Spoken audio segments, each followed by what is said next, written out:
नमस्कार साथियों, जैसा कि हमने पिछली वीडियो में जो हमारे 9 पर्वत हैं उन सभी की चर्चा की थी और उनका हमारे जीवन पर क्या प्रभाव है इसकी चर्चा की थी और उनकी स्थितियों की चर्चा की थी। अब मैं इसको आगे बढ़ते हुए जो हमारी प्रमुख रेखाएं हैं आज उनकी चर्चा करूंगा। तो पहले तो मैं उन प्रमुख रेखाओं की चर्चा करूंगा और उसके बाद आने वाली वीडियो में प्रत्येक रेखा का हमारे जीवन पर क्या प्रभाव है, क्या स्थिति है और उसका क्या निवारण है, उस पर क्या क्या चिन्ह बनते हैं, शुभ चिन्ह और कुछ अशुभ चिन्ह, इन सबकी चर्चा विस्तार में करूंगा। तो आज मैं प्रारंभ करना हूं प्रमुख रेखाएं जो कि हमारे करतल हमारी हथेली पर होती हैं। तो जैसा कि सभी का हाथ इस तरीके से स्पष्ट होता है, 3 से 4 तो रेखाएं लगभग हर हाथ में होती हैं। कुछ विशेष रेखाएं होती हैं, आज मैं उनकी भी चर्चा करूंगा। लगभग 12 से 13 रेखाओं की चर्चा कर लूंगा। तो मैं शुरू करना चाहूंगा सबसे पहले मणिबद्ध रेखा से। मणिबद्ध रेखा हमारी हथेली में जो आपने देखा होगा जहां से हमारा करतल और कलाई अलग होती है, वहां पे कुछ विशेष छल्लेदार रेखाएं बनती हैं। इस तरीके से ये जो रेखाएं होती हैं ये मणिबद्ध रेखाएं, ये किसी के 2 या किसी के 3 होती हैं, इनका विशेष प्रभाव होता है। उसके बाद हमारे जीवन में सबसे ज्यादा एक प्रमुख रेखा है जीवन रेखा, जो बहुत विशेष भूमिका निभाती है। जो हमारा बृहस्पति पर्वत है और जो हमारा निम्न मंगल है, इसके बीच में ये जो रेखा जहां से प्रारंभ होती है, इसका मुख्य प्रारंभिक क्षेत्र है। यहां से रेखा प्रारंभ होकर मणिबद्ध तक जाती है घूम के। जो ये रेखा है ये हमारी जीवन रेखा है। प्राचीन ग्रंथों में इसे पित्तर रेखा के नाम से जानते थे, वर्तमान में इसे आयु के संबंध में भी जोड़ते हैं। ऐसा नहीं है कि अगर किसी की जीवन रेखा इतनी है केवल तो उसकी आयु कम है। ये रेखा का नेचर है कि वो बीच में खत्म हो सकती है, हाँ, लेकिन इस पे क्रॉस का चिन्ह या इस तरीके से डार्क कई चिन्ह नहीं आने चाहिए। उसकी मैं आगे वाली विशेष वीडियोस में चर्चा करूंगा कि क्या अशुभ साइन है। उसके अलावा आगे बढ़ते हुए बात करें तो फिर आती है हमारी मस्तिष्क रेखा, जो कि जीवन रेखा के साथ ही प्रारंभ होती है, थोड़ा से ऊपर या थोड़ा नीचे से प्रारंभ होती है। और मस्तिष्क रेखा ज्यादातर या तो चंद्र पर्वत या फिर हमारे मंगल पर या फिर हमारे बुध पर्वत पर समाप्त होती है। यह सीधे सीधे बुद्धि की रेखा है और ऐसा नहीं है किसी की मस्तिष्क रेखा बहुत लंबी है तो बहुत बुद्धिमान होगा, इसके भी अलग अलग प्रभाव हैं। प्राचीन ग्रंथों में है इस रेखा को मातृ रेखा नाम से जानते थे, वर्तमान में से हम बुद्धि रेखा के नाम से भी जानते हैं।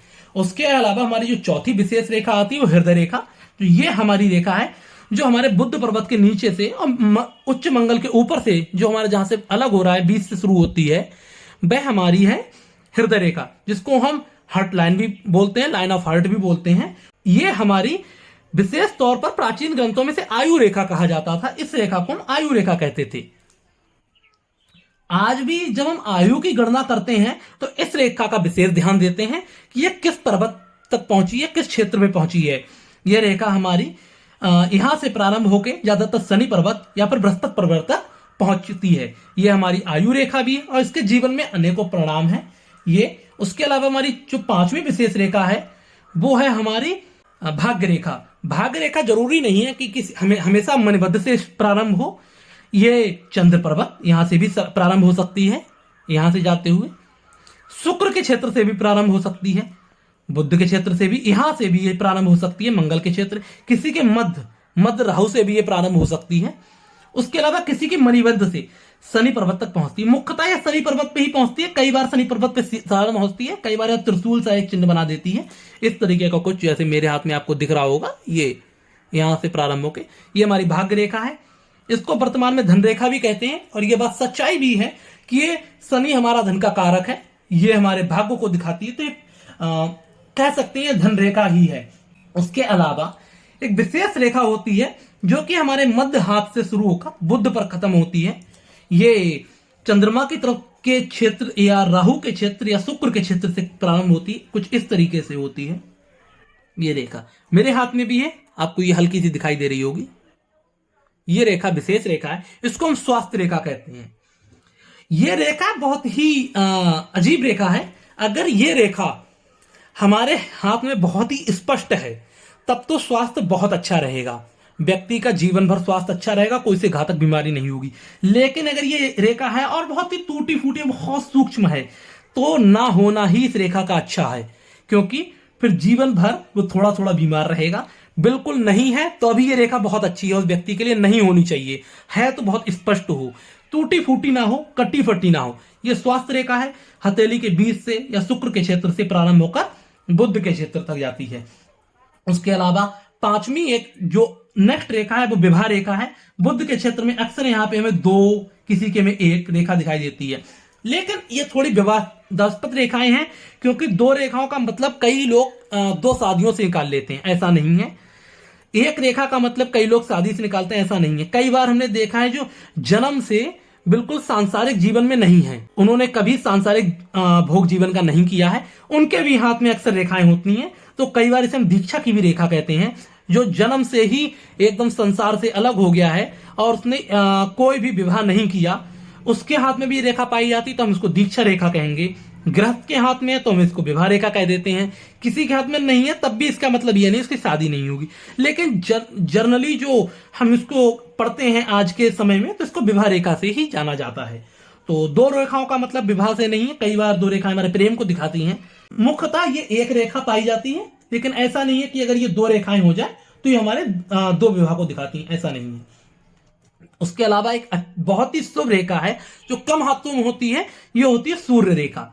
ये जो हमारी उंगली है, सूर्य का ये क्षेत्र है, ये हमारी यहां से निकल के एक रेखा निकलती, किसी किसी के ये आयु रेखा तक जाती है, ये सूर्य की लाइन है, ये वाली आयु तक जाती है, किसी किसी के नीचे तक जाती है। ये जितनी लंबी और जितनी डार्क होगी उतना शुभ है।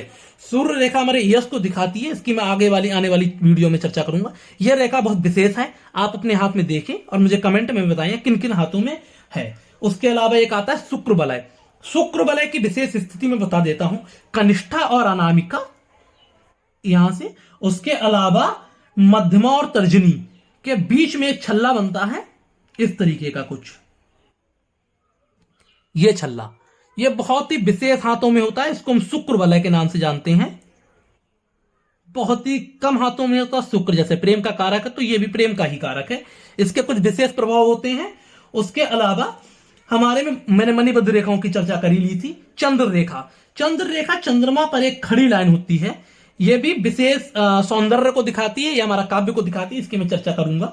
उसके अलावा एक बहुत ही विशेष, बहुत ही रेयर हाथों में होती है और बहुत ही सुंदर रेखा है, जिसको हम लाइन ऑफ इंट्यूशन बोलते हैं, या जिसका हिंदी में हम नाम कहते हैं अतीन्द्रिय रेखा।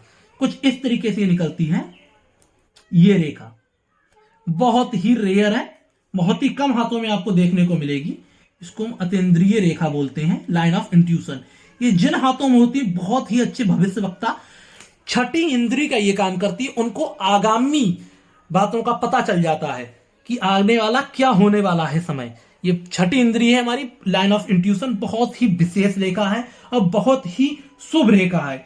और एक होती है विशेष रेखा मंगल रेखा।